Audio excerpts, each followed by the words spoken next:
this edition of African View with me, Yoditat Masu. And today's edition, we are going to have a little talk about artificial intelligence.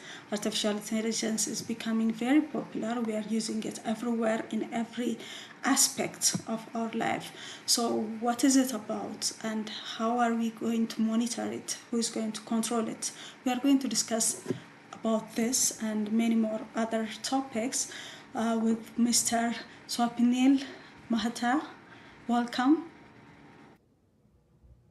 Thank you. Welcome. Thank you for having me. Uh, I know you have a lot of extensive Yeah, thank you for having me. My name is Swapneel Mehta. I am formerly a postdoctoral associate at MIT and Boston University. I got my PhD working in data science, and I used to work on elections integrity at Twitter and then do research into feeds integrity at Oxford. I now run a non-profit where we combat public deception campaigns all around the world. We are spread across 23 countries where we work with newsrooms, national nonprofits, and regulators to show you what shapes your social media feed before it starts shaping how you think. Okay. Okay.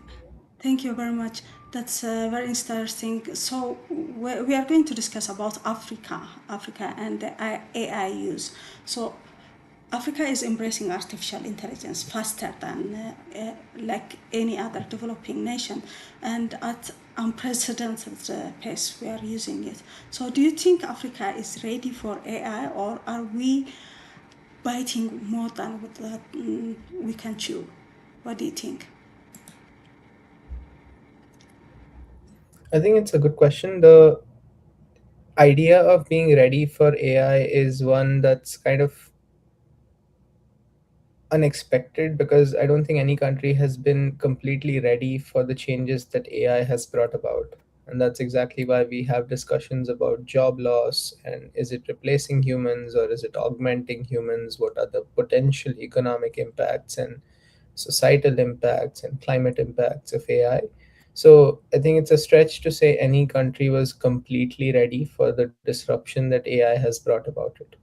What I do think in the case of Africa is the outcome of AI introduction is certainly going to impact a few sectors quite a bit. But from a preparedness standpoint, the infrastructure that is required for large scale training, the data centers, the compute, the kind of linguistic diversity that AI has to capture, in that sense, AI might not be as ready for Africa. So I think the important element there is infrastructure and capacity need to be able to sustain in order to train larger models, and that's something I think needs a bit of work in most countries. And it's really a very general statement to say Africa because it's so diverse as a continent. It's hard to say if everyone is ready or everyone is not ready. So I think locally opinions would vary, but I think as a continent, it's certainly AI needs more readiness to enter Africa than Africa needs readiness to host AI. Okay. That's a very philosophical way to put it. And AI has shown a great advantage in various sectors, especially the healthcare when we look at it, and education in various levels of the education, agriculture, public services, in various sectors, it has been advantageous. So, which sector do you believe would present a transformative impact in the feasibility the future? If you were to choose the three sectors, which are going to be more impacted by this AI technology? For me, I think the fundamental advantage of having AI in public sector services delivery is simply replacing mundane processes that we simply don't have humans to take on. So, form filling and form assessments, kind of understanding some large volumes of data, but from a very basic standpoint, like problems that are already solved, like text summarization or identifying names and entities from text. These are the kinds of use cases where I feel in public services delivery, AI can accelerate a lot of tasks where we simply didn't have enough humans to staff.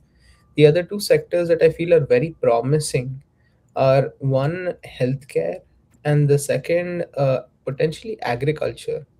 Because I feel like a lot of these advancements that are being made on the technology side have impact on agriculture, and as like a sector that employs probably the largest workforce in the world, it becomes like a very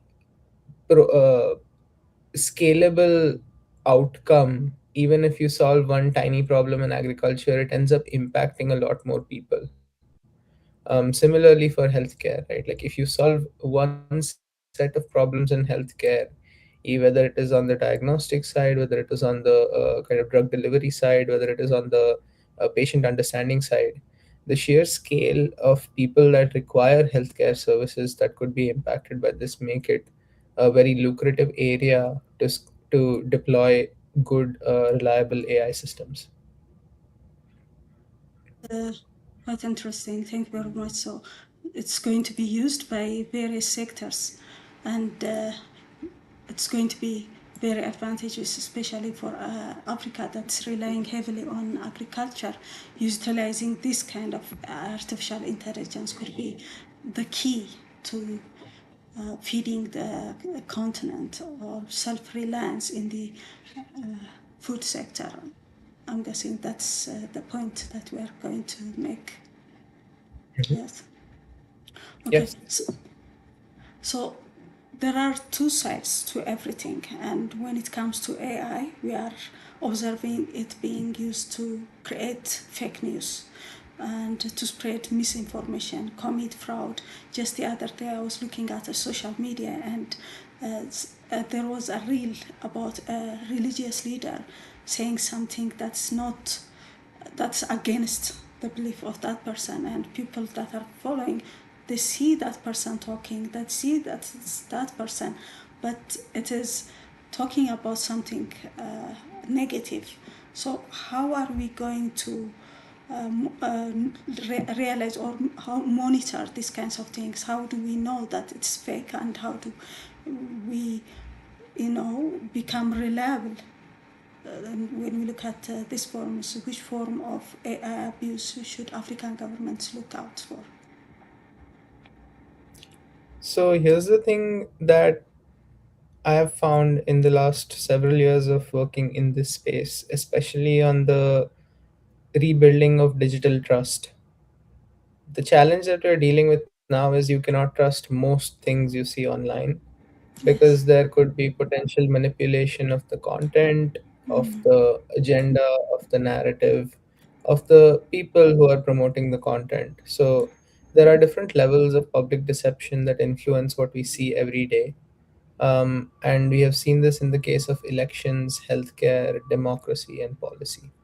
So my biggest worry is AI would potentially cause a lot more democratic backsliding than we have already seen, even when AI is relatively immature as a technology that has potential harms at global scale, right? So when you can imagine AI matures and there are real harms possible in minutes at a global scale, that's part of where I'm extremely worried it would impact how democracy is perceived online.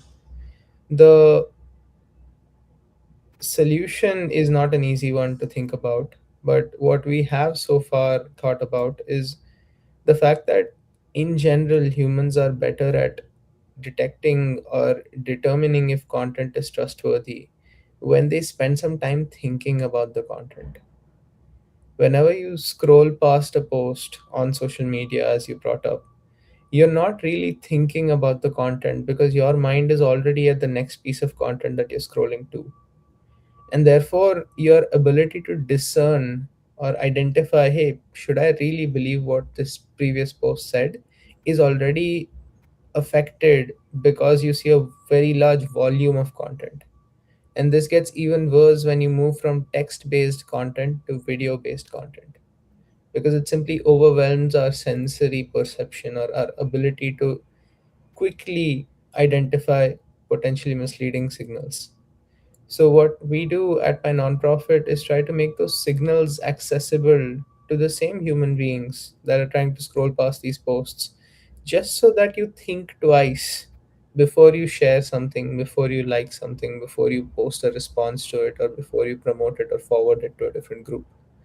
The idea behind doing this is, at the end of the day, it's really hard to say that there is an objective truth in every situation. The truth changes with time, and it changes with facts as they emerge over time. Almost every piece of truth is a point in time concept. There's very little that you can say is objectively true always, and everyone will agree to it. So, in that kind of ecosystem, these signals are really helpful for you to make a decision in the moment about whether or not a piece of information is trustworthy. So, that is what I think the future will look like, where we simply have signals around what we see online. And it's our job to then determine whether or not we really want to believe in that piece of information. Okay. Well, that's well and good, but when we look at the information that I told you about was a video of Mhm. the same person. It's an AI, but it looks like that person, the dress, the way it speaks, and everything was the same. And people were already, when I looked at the comments, people were already commenting, "Oh, how could he say this?" That kind of thing. So it's a real Mhm. thing. Nobody, unless you are really looking, you cannot distinguish. And for, like you said, if someone is scrolling through and seeing that, oh, they are going to believe it. So we were actually building systems to detect exactly these kinds of outcomes, because the thing is, with a lot of these videos, the earlier you detect it, the better it is for people to try to avoid believing in it. And so the time to action on flagging these kinds of pieces of content is really important. Now, social media platforms themselves have their teams working on classifiers and moderation systems that can flag videos. But in and of itself, AI generated content can't necessarily violate policies. So there are some disclosures and transparency policies that some platforms have that you may violate. But by and large, the challenge is, it's not a violation to upload an AI generated piece of content. It's a violation to pretend that that piece of content is about a real person saying a real thing. And so the line is very fine between production of such content and positioning of such content that Mm. makes it violate a certain policy.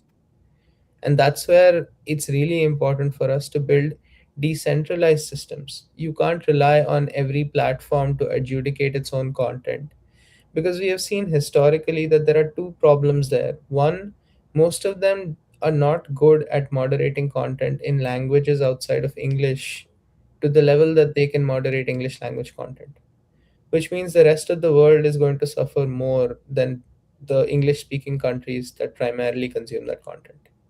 The second problem is, there is no incentive that they've had to invest in upgrading those systems. So they've historically had a lot more focus on the US and a lot less focus on the global majority, because it's simply, for a variety of reasons, it's too much of too large of a problem to tackle. Sometimes it's too diverse of a problem to tackle, and then it goes back to what I said before: AI systems don't perform equally well in every language. So it's also not like they can simply scale their existing content moderation pipelines to other languages trivially. And that's where the problem arises. So that's where we need external systems where you and I can signal to other people that, hey, this is likely untrue. And that's where community based methods come in, and that's part of why we work with journalists all around the world, because they are the integrity workers that protect the public against potential manipulation, and they have done this for decades. It was just that they lost the tools and data access to do this as fast in recent times. So we provide both those tools and the data access so that you can see who shapes your feed before it shapes your views. Okay, it's really good that you're in the process of creating a detector for these kinds of things, which would make our job, like you said, journalists have the responsibility to look at these kinds of misinformation and present it to the public the way it is, that it is fake and it's not real, before it spreads a lot of hate speech and that kind of disputes. So your engagement in this detection would help the journalists and the general public in this extent. So, moving on to my next question, it is about the youngsters. You know, teenagers are among the biggest users of AI, and they are always challenging themselves to create the next best thing. Looking at the AI softwares, while AI can support learning and creativity in youngsters, it can also expose these young people to misinformation because they are naive, they have not matured that much. Harmful contents can be seen, privacy risks are there, and even emotional manipulation. We have seen it in developed nations, even in African nations. Also, it's spreading that there's a lot of bullying and taking advantage of youngsters using this AI method. So, what are the biggest dangers facing children and teenagers, and what precautions should parents and the schools and technology companies take to protect these youngsters? What are our responsibilities? So you raise a very valid point that younger audiences are far more engaged with AI systems than a lot of older audiences, and thereby they're far more susceptible to the socio-psychological risks that emerge with this parasocial relationship they're creating with their AI chatbots and AI companions. That allows for two or three different risks that I think of that are top of mind for me. One is the impact on their well-being, where they were already consuming content on social media that was kind of, everyone is living their best life on social media, Mm. and all you can see is content that makes you feel like you are missing out on so many good things Mm. because everyone else's life is so much better. Yeah, And it can be that's the devastating funny for thing them. is, yeah, and the funny thing is all of us feel that way. And so it's Yeah. really funny that even though we present our best lives online, we still feel like someone else has a better life online. Mm. And that creates this feeling of missing out, and just lack of participation in things you could have, or good things in life you couldn't have. And AI makes this even worse because now the content is not just the content that gives you FOMO, the content is also extremely persuasive. Mm. AI can generate as persuasive content as humans, if not more. And that makes it even more dangerous for a younger audience to be consuming this content almost 3 to 6 hours a day. Right, around the world, the average time we spend on social media seems to be reaching about 2 hours a day, and a little above that. And this is not just younger audiences, this is all audiences. Last year in the US, more people consumed content from social video than they did from TV for the first time in history, which is an incredible milestone where we've basically converted our TVs into portable devices and taken them with us everywhere, and we call that a smartphone. And now we just consume large volumes of content from there. So the two or three things that I worry about a lot is parasocial relationships could really hinder development and critical thinking. Um, if I have an AI chatbot to go to for every question I ask, I might even stop thinking about those questions critically. The second thing I worry about is the isolation effects. We have seen already that children in schools starting to say, we didn't know what to ask the teacher, so we just went to ChatGPT and started asking the questions there because we were afraid to ask the teacher the questions. And that is, in some ways, used to happen with Google search, but in many ways is more potent because ChatGPT or other chatbots, this is just an example because it's the most popular chatbot for consumers in the world. But any other chatbot becomes this companion that they have as opposed to a tool that they use. And I think that is a very important distinction when you start seeing your tools as your companions. And it doesn't help that the marketing presents it as a companion instead of a tool. So my worry is simply that the relationships that younger audiences might build with this will develop in ways that, one, we cannot predict, and two, we cannot undo. So the mental health challenges that we're seeing emerge from these kinds of relationships with AI, even leading to really bad outcomes for a lot of younger and even older audiences. That's what worries me. However, on the other hand, a little bit of optimism comes in from the fact that these younger audiences are the same ones that are building incredible AI systems that are changing the world right now. The average age of the founder has gone down by quite a bit. The younger audiences are realizing that, hey, we can actually build stuff that impacts people, impacts lives, improves the standard of living for a lot of other people, builds better performing systems that compete with top companies out there, very well resourced companies. So I'm personally quite excited about the fact that AI is also enabling these younger audiences to disrupt technology and build systems that solve local problems and then scale that up. It is a challenging journey, no doubt, but the fact that they're able to take on this journey at such an early age should give us some kind of optimism about the access to AI that we are introducing for younger audiences. So there is a question of trade-offs, but it is not all bad. I have some optimism in the future for younger audiences and how they interact with AI, if we can figure out the challenges of these psychosocial risks that we are exposing them to.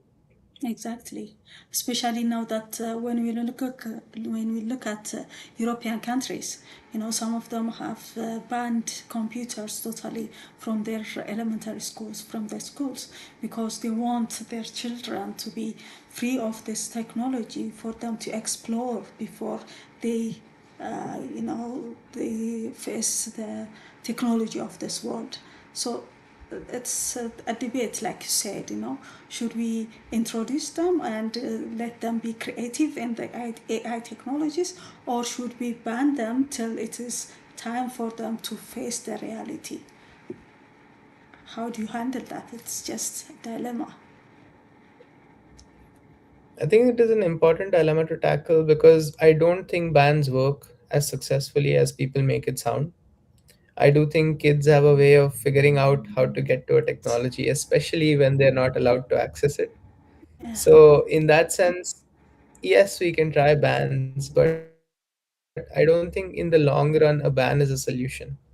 I do think that most people who are trying to introduce a ban are really trying to say, make this a temporary ban so that we can figure out what the right relationship between kids and their AI should be. And I think that is an approach that I buy into. I just don't agree with there being a long term ban that just prevents any kind of kid from accessing AI.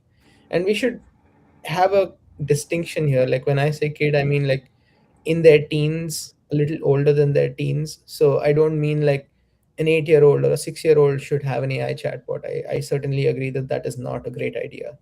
I don't think there is any use case they have that desperately needs AI so much so that we should incentivize them to access it all day. However, I do think that when you're in your teens, you encounter different kinds of problems that you might think of better solutions to if you had a co-ideation partner. I do think that there is a new age of education where your teacher is augmented by an extension, which is an AI coach that you could use in your non school hours that would still improve the way you do your schoolwork. So I think there are applications that AI can definitely unlock, but the structure of those relationships needs to be moderated. And that's where parents would come in, simply to understand what are the kinds of real use cases that their child is using AI for. Because it's not just you should have AI or you should not have AI, it's more about how are you using AI, what are you using it for, and what is the kind of relationship you're cultivating between the problems you want to solve and the tools you have at your disposal. that's an excellent point. So, looking at that, many African countries have data protection laws, but very few have comprehensive AI legislations that are put in place as it is a new technology. So if we were to advise African governments today, what are the three Mhm. most important legal safeguards that should be introduced immediately before this the kind of ill use of the technology goes any further? What are the ground rules that you recommend?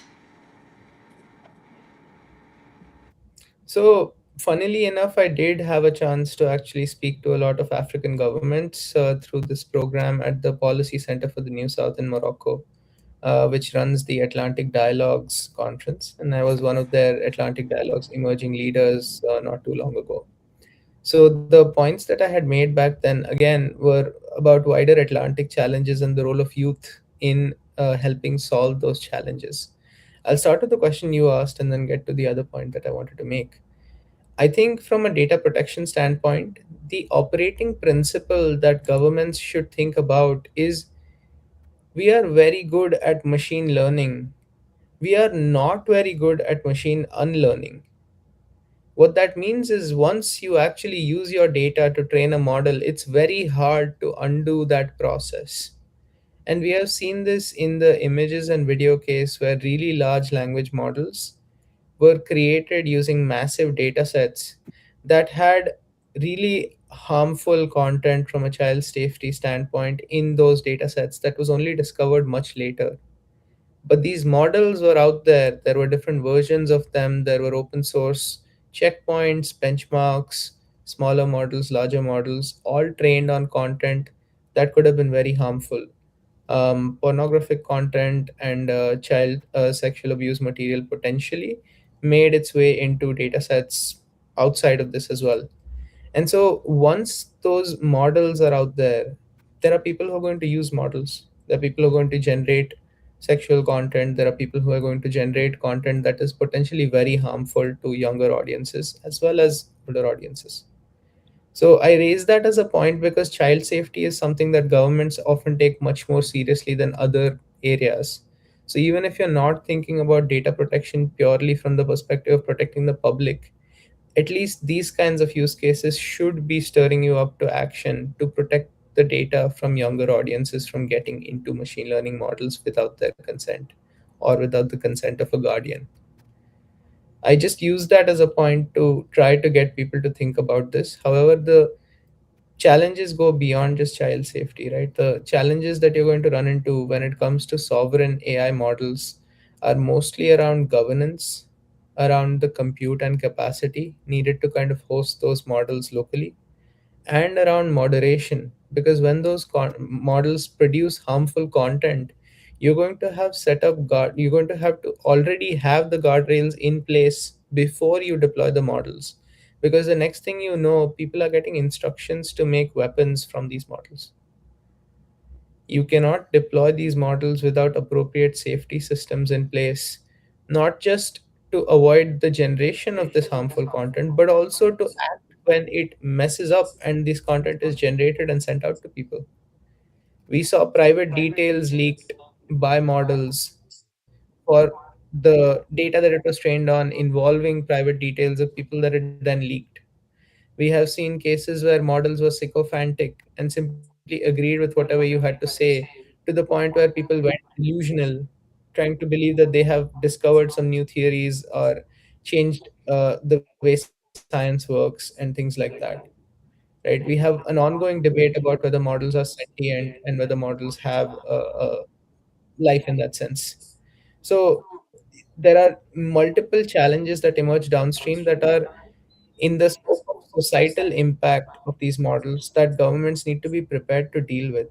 And you will see that most of the frontier AI labs have a very active societal impacts and safety systems team in place to do this.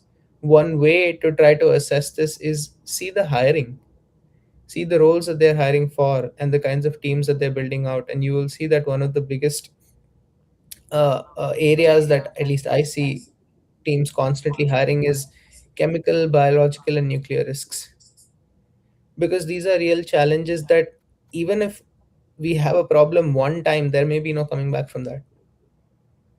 So those are challenges that I would place in front of governments. Like there are certainly data protection, privacy, and governance challenges, but there are also catastrophic risks and societal impacts related challenges that citizens are likely to face when you roll out these AI models with sovereign access.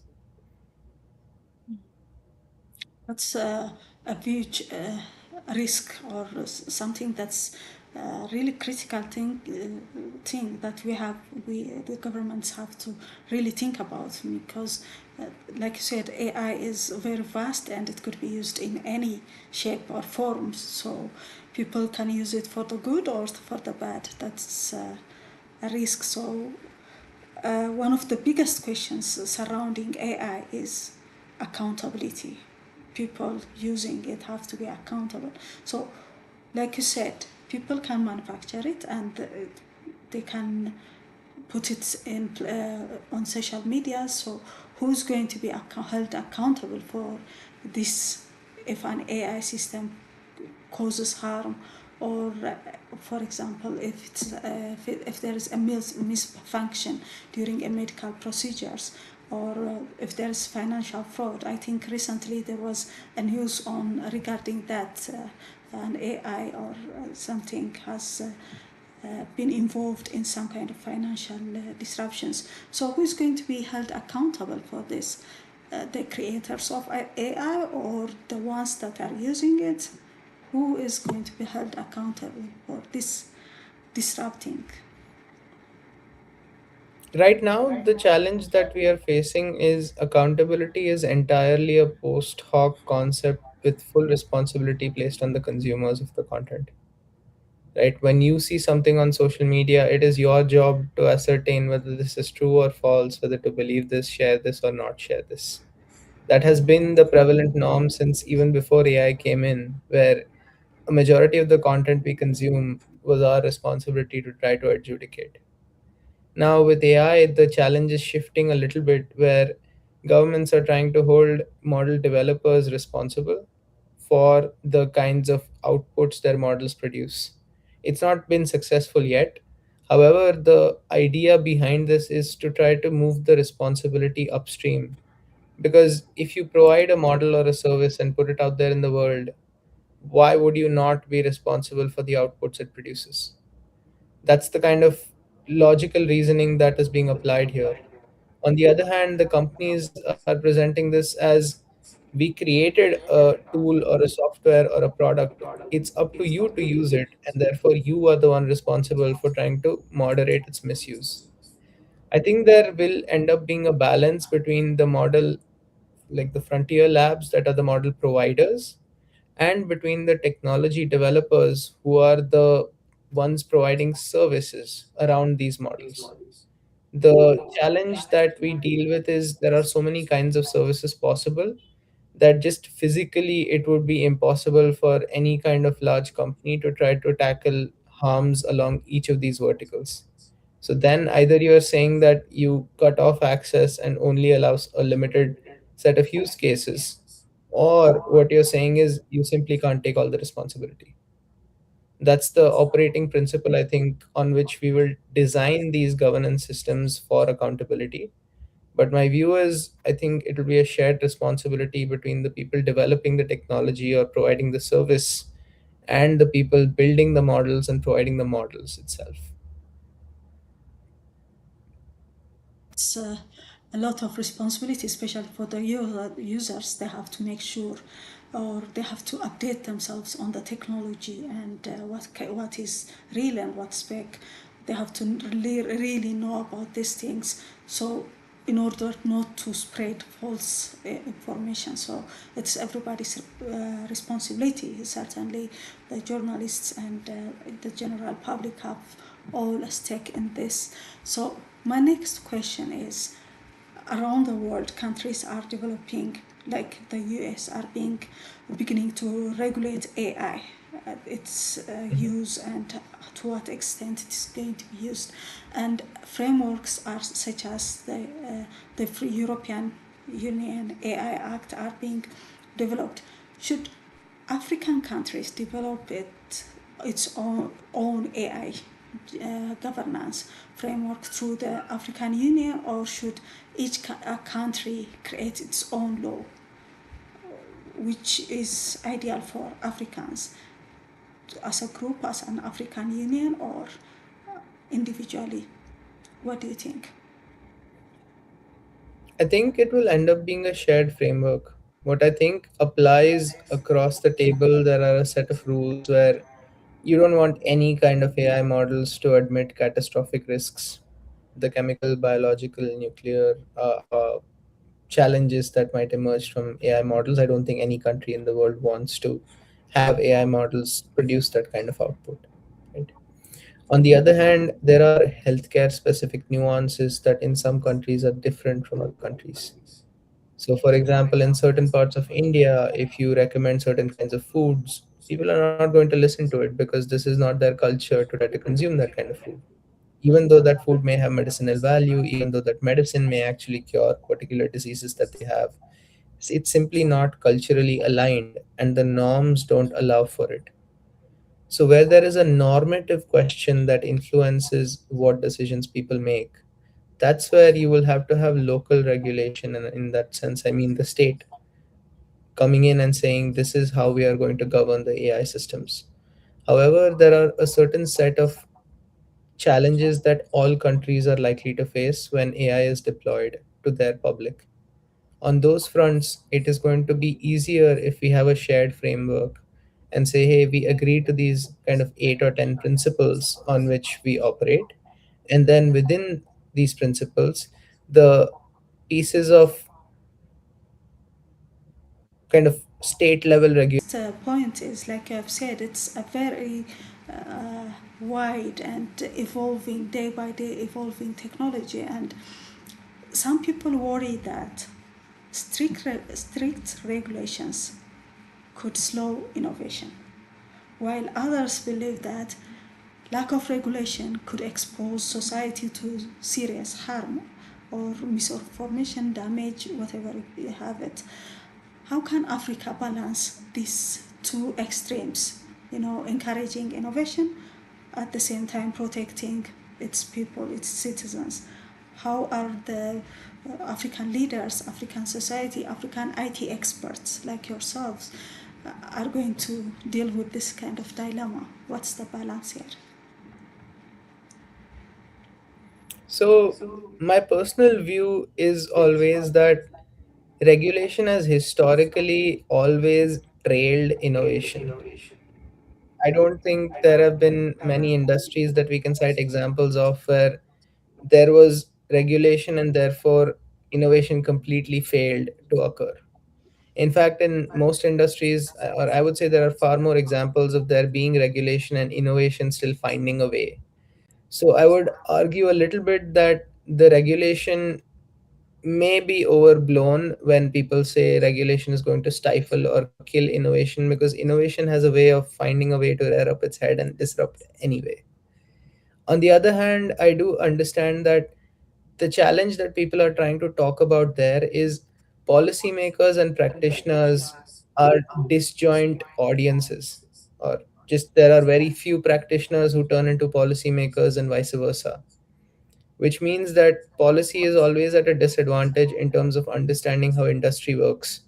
And the only people who end up actually influencing policy are often lobbyists who are paid by practitioners to make certain changes to policy.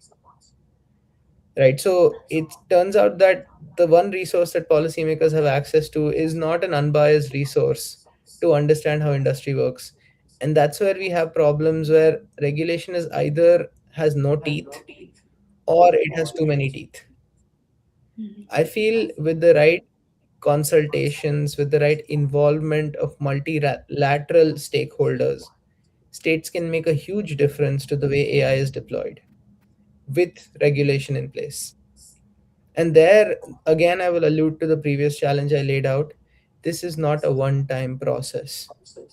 You have to keep this an open dialogue between governments and audiences where there is the possibility of rolling back a mistake that you made if regulation is turning out over a longer time period to stifle innovation. I think that's the challenge that most countries do not have a precedent for, where they just haven't had regulation that could be rolled back if people see that the impact of this regulation is not in the direction that you wanted it to be. Mhm. Okay, that's interesting. So, looking 10 years ahead, you know, Africa is has the a large number of young people, and these are potential users of AI, artificial intelligence, in the future. So, do you believe artificial intelligence will create more opportunities than risk for African, as we have a large young population? And what decisions must African leaders make today to ensure that AI benefits everyone rather than a privileged few, every African society? What do you recommend 10 years from now? How do you see this rolling out? So it's very interesting that two or three experiences that I have had will influence the answer to this question.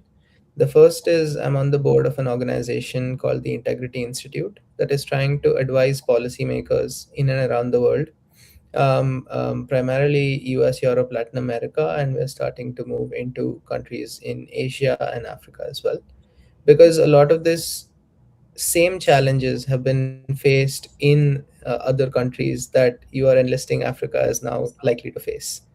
And my view is also informed by the kind of work that I have done with students in India over the last 8 to 12 years, where we have set up student organizations and seen how technology changes the way that their education takes place.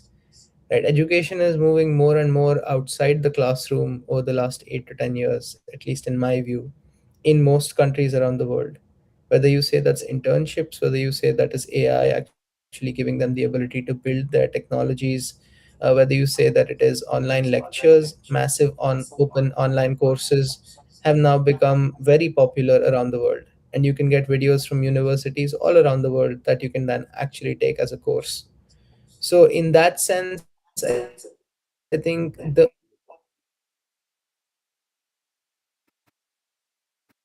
opportunities are immense for African countries to build high quality content. But the real challenge that I see for African countries is setting up the organizations that are going to have partnerships with these stakeholders, with student involvement, with civil society involvement, with academic involvement, and with practitioner involvement, so that regulation can be a joint process, not a one sided process. And there are often these roundtables that happen with no material outcomes, and the challenge there is, can we break out of that and actually start forcing roundtables and consultations to have written output so that we can actually take that and apply that at the time when we are writing regulation? So I think we're moving in that direction in general, with a lot of different stakeholders realizing the only way they can actually do this is by communicating very well what their stance is. And so there are all of these newsletters and podcasts and op-eds that people are writing all around the world, producing material output that can be used to inform regulation. And I think the challenge now is figuring out where you're going to get that information from, and then pulling it in and then using it to inform what countries are likely to do. So, to summarize, the answer to your question, in my view, is building sovereign compute capacity so that you actually own the models, building capacity for guardrails so that your local norms influence the safety decisions that you make for those models. But by far, I think the bigger challenge here is preparing the audience for an information ecosystem that they're going to be entering or likely have already entered, where it's really hard to blindly trust everything that they see online, because this is really going to impact every single decision they make every single day. Mm. Yeah, that's right. Because, like you said, the technology is evolving day by day. So, keeping up with the technology and adjusting the laws, regulations every day and every time, it's a huge task and something that's very challenging. So, if you were to speak heart to heart to our African leaders, lawmakers, and educators, parents, and young people in general, if you were to speak one to one with them, what would your message be about building an AI future that is innovative, ethical, and safe at the same time? Could you just give us your recommendations or final message, if you will? Find a way to become a model builder rather than a model consumer so that you understand the challenges that are involved in trying to produce this technology rather than just consume it or distribute it. I would close out with saying involve younger audiences in different parts of government, in different parts of these processes, these consultations. Because when you and I are not in the room, they're the ones who are going to have to make decisions that drive the rest of their lives. And we want them to be prepared because a lot of these decisions are not reversible. That's a great advice that you have. So, with that, I think if you have final points that you think is missing that you want to transmit, I'll give you some 3 minutes if you have. If you don't, we will close. You have final words? I'm happy to add a couple of points here that are helpful to understand. I think none of these problems are felt in isolation. If you are facing these problems, there is someone else in the world out there facing these problems as well. What's only left for you to do is find those people out there. I think the amount of funding being poured into AI systems is going to influence a lot of the how they need to grow in order to justify that level of funding. So it's not always that the performance of the technology is actually up to the mark that it is being communicated at, because that performance may be on use cases that don't relate to your country, your people, and your kinds of cultures. I think that's really important to understand because not all people and cultures respond the same way to the same kind of technology. So when you are thinking about which AI model to use, how do I deploy it for my audiences, I think it is really important to put yourself in their shoes and first ask, where do I need AI models? What are the tasks where this AI model is actually going to produce a material improvement in quality of life or performance of that task? And then benchmark it, evaluate it, construct those benchmarks and evaluations in a way that you can share it out and have others extend those benchmarks. I think that most important part of deploying technologies is assessing how good it is. And the only way you're going to be able to do this if you construct a benchmark in your language for your people or the audience in general that are going to be using that system. And that's really, really hard in a lot of use cases in healthcare and agriculture because you have to go out there and meet these practitioners where they are. It's really hard to just bring in doctors in a room and say, hey, how will this technology inform patient care? Because even the doctors won't necessarily know.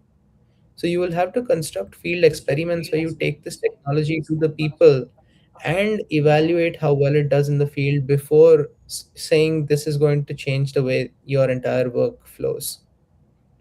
So, closing message, benchmarks, and evaluations. And I will add that the information ecosystem is far more important than anything else in this space. And that's where my life force has been dedicated. So I'm happy to chat more if those problems are top of mind for your countries focused on elections, healthcare, democracy, and policy. Thank you very much. Like you said, you have covered a lot of a wide extent of the AI technology and like the technology that we have now. You are from the other side of the world, and we are communicating like we are close by. So it has a lot of advantage and it has also a lot of disadvantage, like you said, and it is up to the society to identify this and set rules and regulations to them. So, Mr. Swapneel Mehta, thank you very much. Thank you for your time and your expert opinions and insights that you have provided for us. And goodbye till next time. I'm sure in the future we are going to discuss a lot more about AI technology as things evolve and new things are evolving, are coming up. So thank you very much. We'll contact you in the future as well. Thank you for the invitation. Have a nice rest of your day. Okay. Well, dear viewers, that's all we have for this edition of African View. I'm sure you have learned a lot of things. Like Mr. Swapneel said, Africa has a large number of youngsters, young people that are eager to experiment with technology, with AI. They are easily the ones that are going to lead this technology to the future because they are innovative, and innovations these days are coming up with these youngsters, as well as they are at harm, at risk, because there's a lot of misuse of this technology out there. So as parents, as government, as journalists, we have to identify this risk and put it out there for the society to learn, and everybody has to talk about this misuse of technology, AI technology, so our young people will not be misled or come to harm, because a lot of these misinformations are taking away our youngsters, as we see in the various media. So we have to take care of that and be at forefront to protect our youngsters. So that's all we have. I'm sure you'll have a good insight into the AI technology, the pros and cons of this technology, and you'll spread the word that it is to be used in a good way, not misused or manipulate other people or misinformed to popularize some hate speech, those kinds of things. So with that, I bid you goodbye. Till next time, I'm Yodit.